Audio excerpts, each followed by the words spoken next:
ibintu Sadate yavuze nta birimo diplomasi nkeya cyangwa se iciriritse cyane, kuko harimo abarundi wenda mbonera kure wenda ashobora kubavugira ibyo, ariko harimo n'abandi barundi batari mbonera kure, harimo abakongomani wenda barimo bazabita kwira n'abazarendo, ariko harimo abakongomani mwabonye ko guverineri yahise amubwira ngo shwi ngewe abo bakongomani uvuga ntabwo mbarimo. Urumva ko diplomasi ni nkeya cyane, icyo nacyo ni byiza ko network iragiye. Gavana wavuze ko atari muri abakongomani, ni uwuhe mumumbwire? Ndumva ari Wirimanzi niwe wavuze ko atabarimo. icya kane ndumva ari wowe wanditse muri comment ziwe ngira ngo murimo kunyumva. Yego, arimo gucika ibintu ntabwo byoroshye. Ireshanje image abarundi hano barakaye, abakongomani ariko nitwe bababaje cyane, ugomba guhema isarani bro. So ariko yakotinze amagambo ya Trump, yavuze ko ibihugu bya Afrika muri nk'amatuwarete. So mwihangane, yakoresheje imvugo nkiya ntuza. Ndabona network icitse, muze kwihangana. Abantu batamanitse ikiganza ntabwo ndibuze kubaha ijambo. Abantu murabona ko bamaze kuba hafi 300 na mwihangane tugendane gake, ntabwo space biba byoroshye kuyobora space nkizi. Mumanike ibiganza kugira ngo bahereze ijambo bitakuya tusaidia. Kandi buri muntu wese, ngiyewe nemera ko yikubisa umuntu ntukamutegeka uburyo arira. Ahangaha buri muntu akoresha imvugo ashaka, atarimo gutukana, ariko nawe niba ushaka kubaga ubage, niba wumva kuruhuka kwawe ari uko ari ku mutima kavuge. Ahangaha turisanzuye, iyi ni public my friend, this is a space. Ahangaha hano nta protocol, ahangaha ntabwo badutije inzu yo kuvugiramo. We have freedom of speech, kuvuga igitekerezo cyawe wazironga baba bagutunza agatoki mu jisho ibyiringire. Twagiye umuntu ugomba gukurikirana, ntabwo twumva igitsina gore, ariko Rubayita shaka network ugaruke, reka twumve ijambo ry'umugore hano. Harima hayi ndashaka kuvuga nawe urashaka uretse kuvuga ijambo. Yego ndakumva. Harima network iri gucika. Harimo ukumva Godfather? Ntabwo harimo ijambo ni iryande ni iryawe vuga numve. Nari numvisha undi mudamu avuga ngo akeneye kuvuga nawe, so I was confused. Oya, ni wowe mudamu dushana wewe. You guys can hear me? We can hear you. Okay, thank you for the platform. Space nziza Godfather. Sadate ibintu ngewe ikintu nshaka kuvuga, ndimo ndabona double standards when it comes to who you guys call out or who you guys don't. Sadate ibintu yavuze byo yakotoye, ariko uko nabonye message yatanze, he spoke with passion. You can see hari igihe umuntu avugana passion and then passion ikarengera, wenda ukavuga ibintu bitari ngombwa, ariko mu bigaragara yavuganye passion kubera urukundo afitiye igihugu, nkuko twese dukunda igihugu. Again, nta muntu udakunda igihugu cye, ariko ibyo yashyizemo ntago byari ngombwa biriya byo kuvuga ngo ibindi bihugu bize bidukuburira imihanda byose toilette. Biriya nge nabibonye nkaho like as Africans we shouldn't be putting other Africans down. Kwako we have enough of the Western countries badushyira hasi, badusuzugura for a long time. So if we need a unified Africa, ntago tugomba gushyirana hasi as Africans. Hariya yakoze ikosa pe, ariko ku rundi ruhande ngewe I'm seeing it as he spoke with passion kubera ko arifuriza u Rwanda gutera imbere, which is really good, and I see that ku rundi ruhande nanone nkabona ko yakoze ikosa nyine, yavuganye too much passion arakotora. Ntago bikwiye kubera ko ku rundi ruhande ni no gushyira hasi abantu bakora tuno tuzi. It's very funny because abantu benshi batuye muri ibi bihugu, let me say immigrants cyangwa se abo mwita aba diaspora rusange, benshi actually bakora tuno tuzi.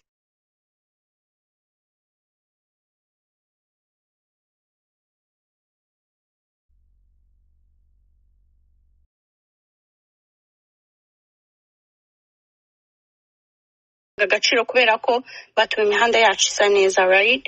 Abakora izo toilette, which is housekeeping, it's okay. Utuzi bakora turabatunze, dutunze n'imiryango yabo.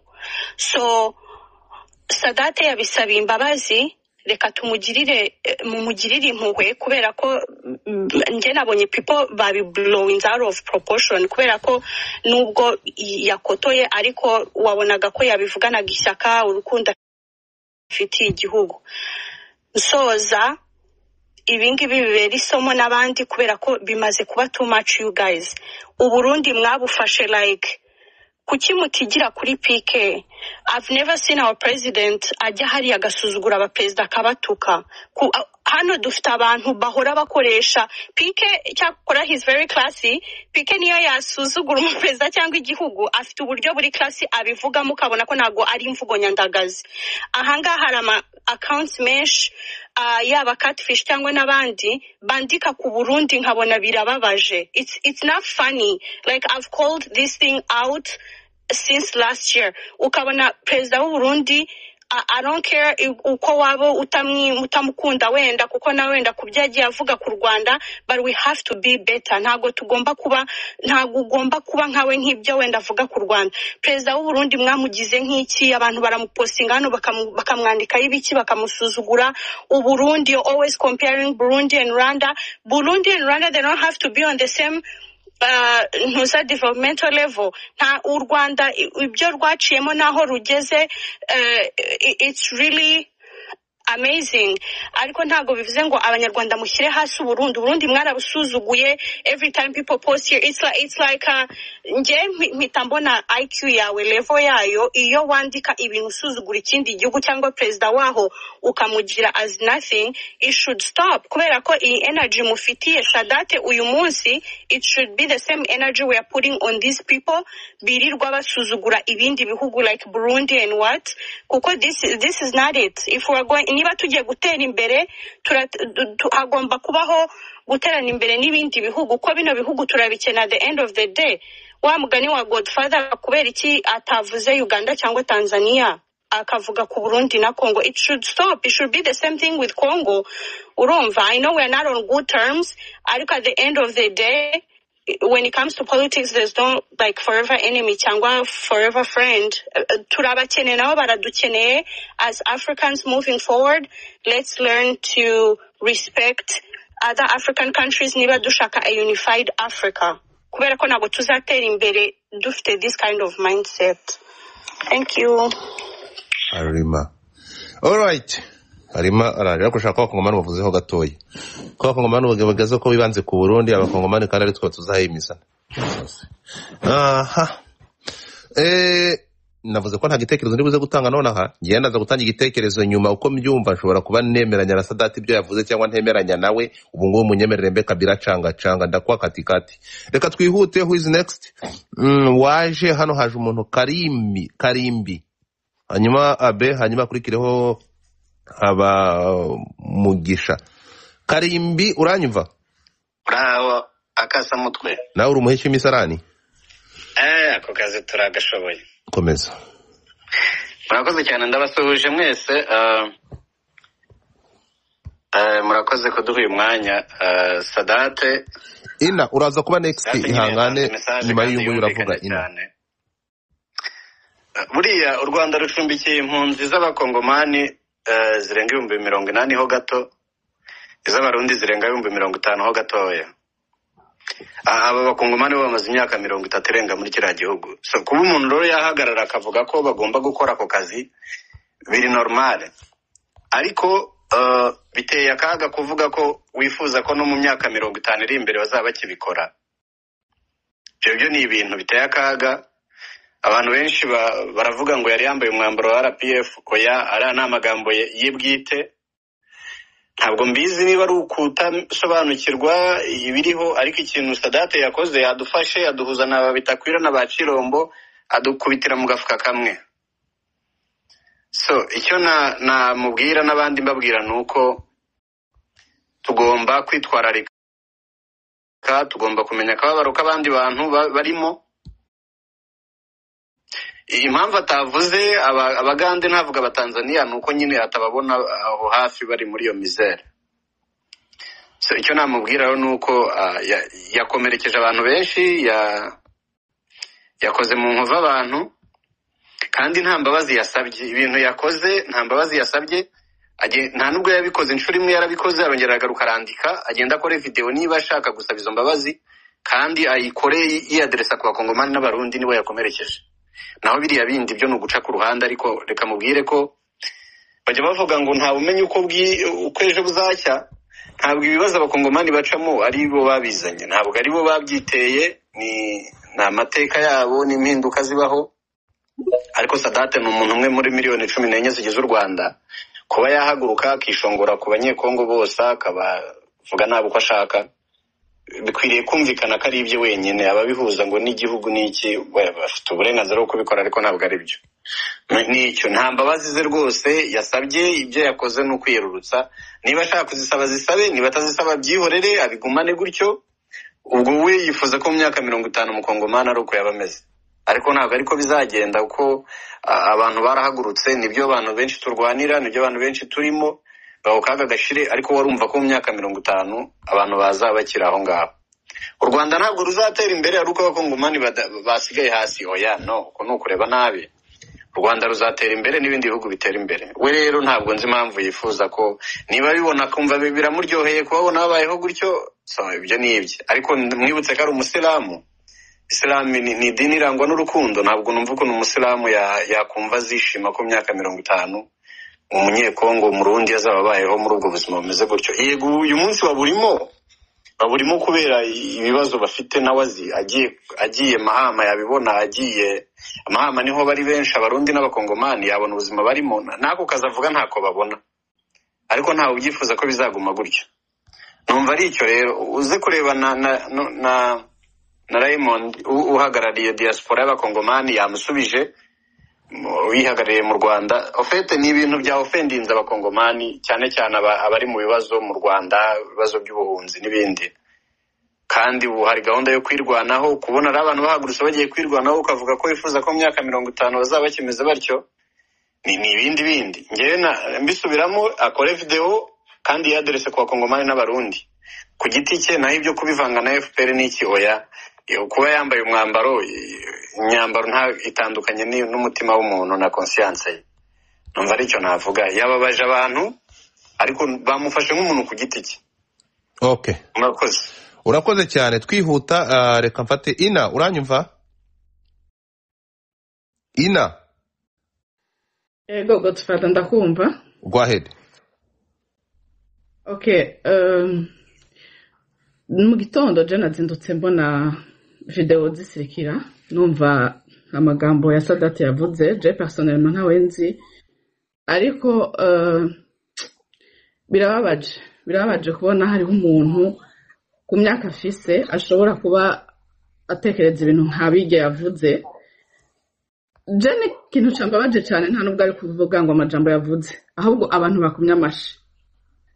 Franchement, abantu je ne sais pas cadre bari barimo, ni bari sinzi ni bari nama FPR cyangwa y'urubyiruko, I don't know. Mais no kuvuga ngo abantu bari kumwe nawe they agree with for real. Jendo Murundi kazi avanze n'umunyarwanda kazi. Papa wanje n'umurundi, mama wanje n'umunyarwanda kazi. Ibyo bintu birababaje aho muriko muravuga ngo kuba yambaye umwambaro ngo wa FPR ngo ntabwo bihuye. Ndibaza yuko FPR turayemera, tuzi ikimaze, kandi turazi yuko iyo umuntu yarenze cadre hari ico bamugenera. Nibaza yuko yavuze nabi. Hanyuma ikindi naco uravuze uti mu gitondo yatanze poste avuga ngo donc abo vyabaje bajyame. Ninde yojyama nayo majambo? Uyu mudamu hejeje kubivuga neza. Hano muri diaspora benshi turaba housekeepers. Eske tubikora kwako tubikunze? Ubu rero nivyo umugabo muzima w'inzobe w'igishongore koko yumva yakwifuriza abantu. No, yatubabaje, kandi urumva ko ntabwo yasabye imbabazi muravuze ngo bamukonseye donc bamuhanuye donc conscience yiwe wenyine ubwiwe ntacimubwira par rapport à ce qu'il a dit ariko nagenda mubwire isi ntisakaye ntabwo ndi muto kandi ntabwo ndi mukuru ariko hari ibyo nabonye abanyarwanda mama wanje n'umunyarwandakazi ubuzima babayemo ndabuzi bw'ubuhunzi nzi ingaruka zabyo natwe aho twahunze ndabizi ntawe no kwifuriza guhunga uyu munsi nta n'uwo no kwifuriza kuko ibi bihugu byacu murabizi byo muri Grand Lac twama mu maperturbation tutazi iyava n'iyaja ntabwo nakwifuriza u Rwanda na gato ngo gwasubira inyuma cyangwa ngo ikibi ariko umuntu ubwe buriya ijambo uvuze niba ubwiwe ritamuryamika wenyine ahubwo ngo agware you will tell me l'avenir lui dira merci beaucoup ngaho arakantu k'inzobe ntago karimo ngombwa ariko pole cyane ihangane hanyuma ibi bitume muhita murakara mugende muhite mufata Nyanzaraki muhubake cyane abanyarwanda tuze gukora amasuku hanyuma boss lady mbere ko dufata haba umugisha boss lady kugira ngo mvire kuri TikTok rimwe boss lady unmute your mic Oni njewe na boss lady no mfite platform ebyiri rega ntabwo dufataraga ngende ndenze umwe boss lady kuri TikTok uranyumva Jessica ndakumva Godfather nyaruka mufite mubangura ko ndashaka gusura kuri TikTok Morako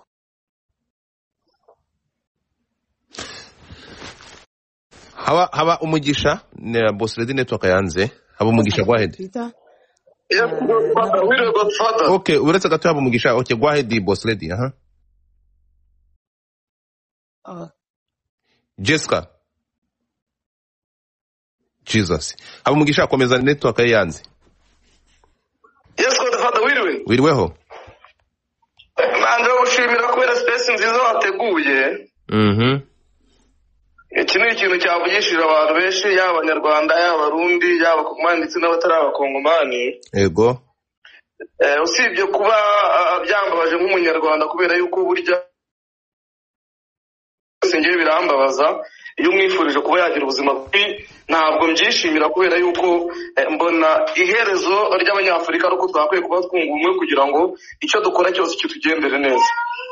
Mbona rero byose data yavuze mu by'ukuri ntabwo ari ibintu byari bikwiye nk'umuntu nkawe nk'uko twari tumuzi umugabo w'ijunja n'ijambo kuba yakishimira yuko umukongomani aza gukora polisi mu Rwanda kuba yakishimira yuko umurundi aza gukora imihanda ntabwo ari byo kubera ko hari abakongomani dufitanye amasano baradushingiye turabashingira hari abarundi badushingiye turabashingira ibyo rero urumva niba wifuza ko uwo washingiye cyangwa wabushingiye yaza gukora imirimo iciriritse nka kuriya ntabwo ari byiza ikindi nabyo birimo agasuzuguro ko kubasuzugura abantu bakora iriya mirimo kubera ko tuzi agaciro bigira n'akamaro bigirira abanyarwanda kuba bigaragaza kuri hano bakabigaragaza nk'umunyepolitike ni ibintu bigaragara nabi kurenza uko byagaragazwa nka simple individu atari umuntu ugaragara mu isura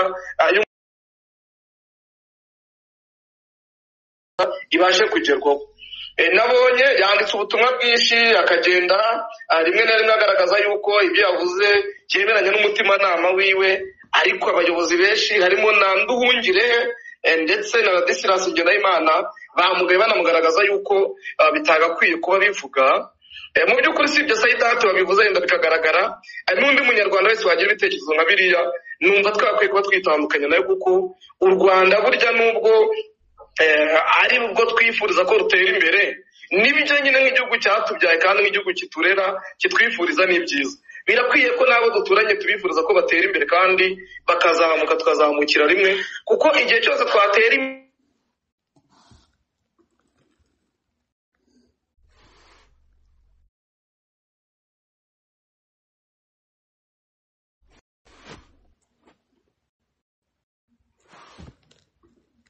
byaba ari njyewe utari kumwumva abanyarwandakazi bakoropyikazi nifuza ko igihe cyose aribyo bajya batekererezamo ahubwo ataye umurongo ko akwiye gukeburwa none akagaruka akumva nawe ko ibyo yakoze bidakwiye. Umunyarwanda nyawe ukunda igihugu ni umunyarwanda ukwiye kumva yuko Afurika dukwiye kuzamukira rimwe, cyane cyane aba duturanye turi muri integration imwe, turi muri East Africa, turi muri CPGR, turi abantu bari kumwe kandi b'abavandimwe, dukwiye kuba tuzamukira rimwe. Ni byiza yuko rero buri wese yumva ko iki kintu ari nk'ikibaye nawe abitekereze ko adakwiye kuba bitekereza, n'undi abitekerezaga bimubera isomo. Saidati ho tumufate ko yatamye ariko ntarirarenga, ejo cyangwa ejo bundi bitewe n'inama agiye agirwa azagaruka mu murongo kandi akajya mu murongo mwiza.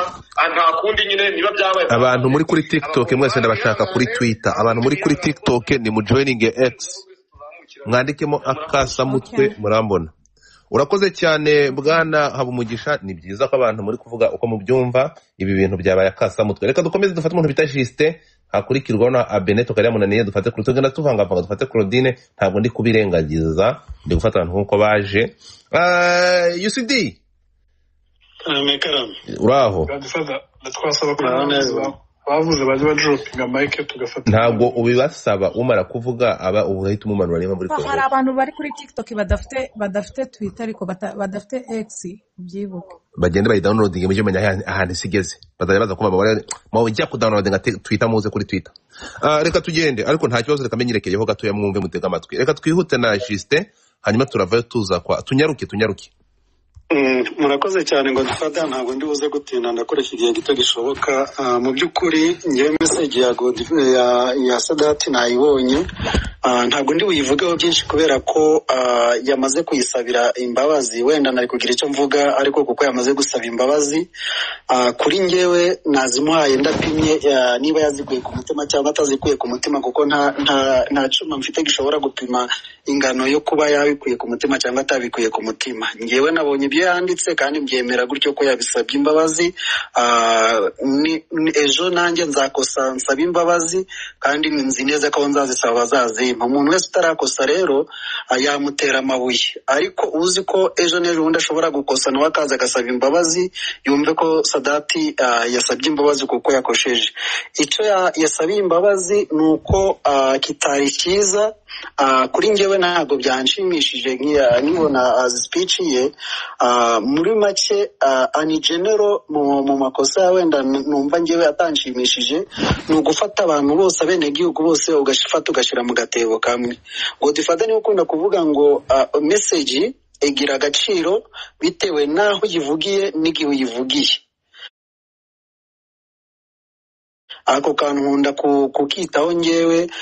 Mu byo nabonye rero time y'igihe yabivugiye naho yabivugiye, utekereje uko ibihugu bibanye, ntabwo byari ngombwa ko afata ubutumwa nka buriya ngo afate yifuze yuko mu gutera imbere kw'igihugu abandi basigara inyuma.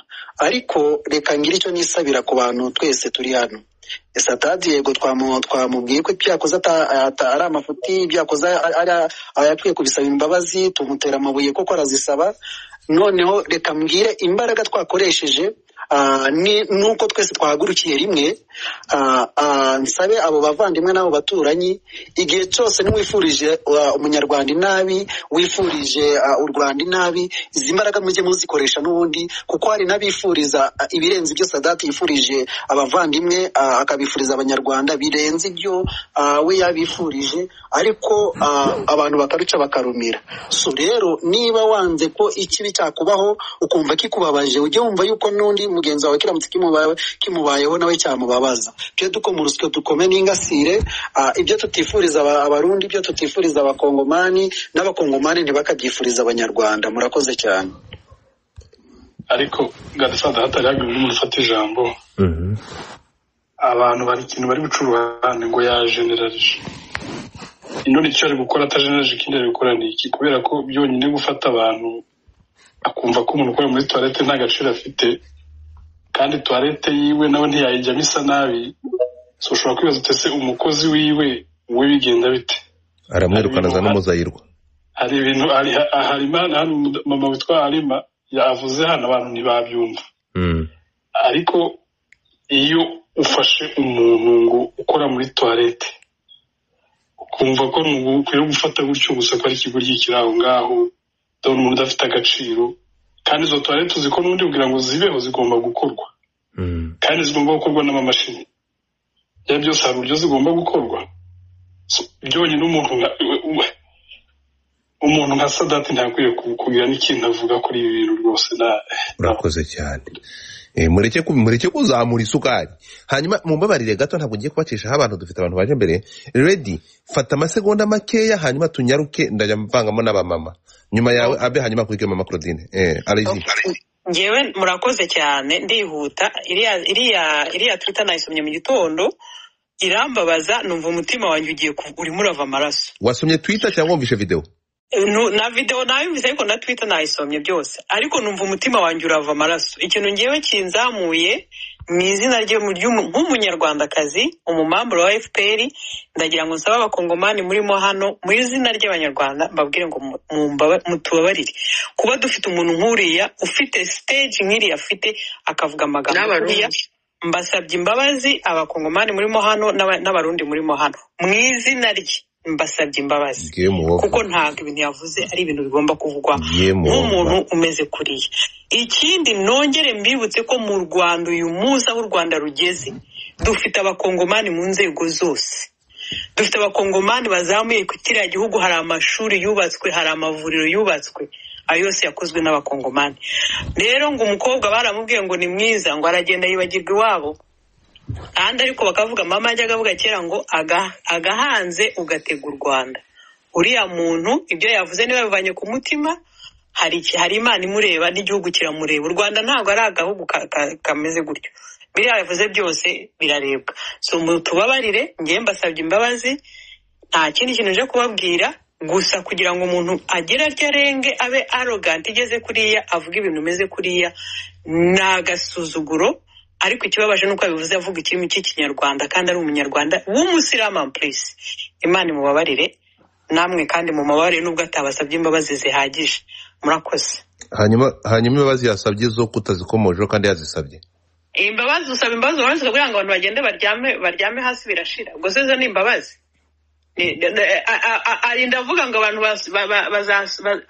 hari ukuntu ari kubivuga ukundi akazanamo diplomasi. Yabuze ubwenge, yabuze diplomasi, yabuze ikintu kizima.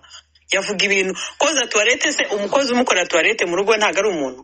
Ese nubwo wabona umuntu w'umukire usuzugura umukene byagushimisha? Noneho kwera amplisa bivuga ku bantu bacu. Erega abakongomani turabana, turaturanye, turakundana, dufitanye abana, dufitanye imiryango. Nta nubwo ari abakongomani kuri twe.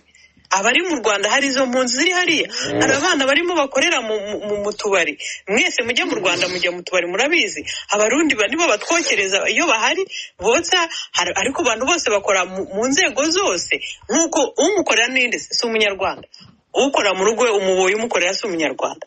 Nge byambabaje, numvishe nahise nifuza ngo wama super power nkagenda nkamuhereza urushyi. Imana mbabarire. Murakoze. Wiki. Anyway, ngayo nguko ireshanje image. Ntimuze kubyegereza umutima. Navuze ko ngiye hari nababwira icyo ndi gutekereza. Nibina bana ngombwa ndarangiza ntacyo mvuze. Reka dufate Abe hanyuma Claudine twihuta kandi turagenda uko twaje dukurikirana. Ariko hari umuntu bita Rejo. Okay. Roger official twagiye Abe.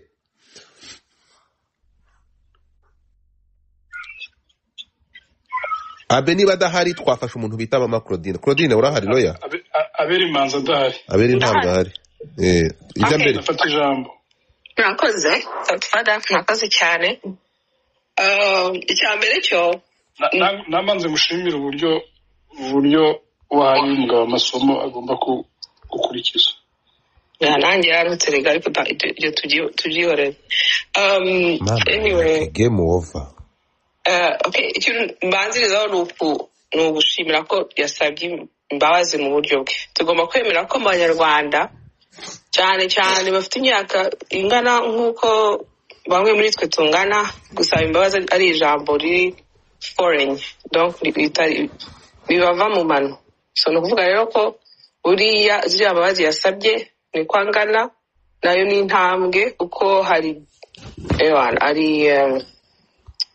ari very passionate wambwa nuko hari mayivuze kuba yasabye imbabazi kuri nyine ubwo no kubyakira ni intambwe ariko nizere ko aza kuhayariza kubyo biriya vraiment numvise iriya video numva numvise mbabaye cyane kubera iki kubera iyo ntekereje muri bihugu tubamo mwebwe muba muri Amerika muzambwe niba muzabona umunyakanada muzabona umuzungu uza gukora utuzi turiya twese dutangiriraho ntawe uzabona ababi Burayi abazungu bava muri Ukraine bahunga nta n'umwe wagiye mu nkambi nta n'umwe ubura imibereho myiza kubera iki kubera yuko babafata n'abavandimwe donc ni automatique rero kuvuga umurundi kuriya n'umunyekongo kuriya avuga wow where is the brotherhood where is the like turabavandimwe tubivuga mu kanwa ariko muri conscience yacu ntabyo twemera umurundi n'umuvandimwe umunyekongo n'umuvandimwe abarundi n'abanyarwanda n'abanyekongo babanye imyaka n'imyaka abarimu batwigishije depuis abarundi abanyekongo and then n'ahandi mu bihugu abanyekongo n'abanyarwanda bose nk'uko abenshi babivuze rero kumva ngo usipesi zakira ngo hanyuma noneho nitumara gukira ngo baze badukuburire first of all ugomba kubaha umurimo uwo ari wo wose hari tweet navuze nti President Trump nubwo njye ntamwemera like na gato ariko nemera ukuntu yareze abana be abahungu n'abakobwa bajya bavuga ko ari abana batoya bajyaga ku ishantiye bajyaga muri office ya papa we ari muri air conditioning akababwira ati mujye hariya hanze mujye kureba ukuntu abayede n'abamaso bari gukora n'abafundi why kubera iki biriya bigisha umwana guca bugufi kumenya ko umurimo wose ugomba kubaha umujenita bari abadamu bakubura hariya mu Kigali nose bo si ababyeyi se bafite abana se ntibabyara abana se bakagenda nabo bakaba meya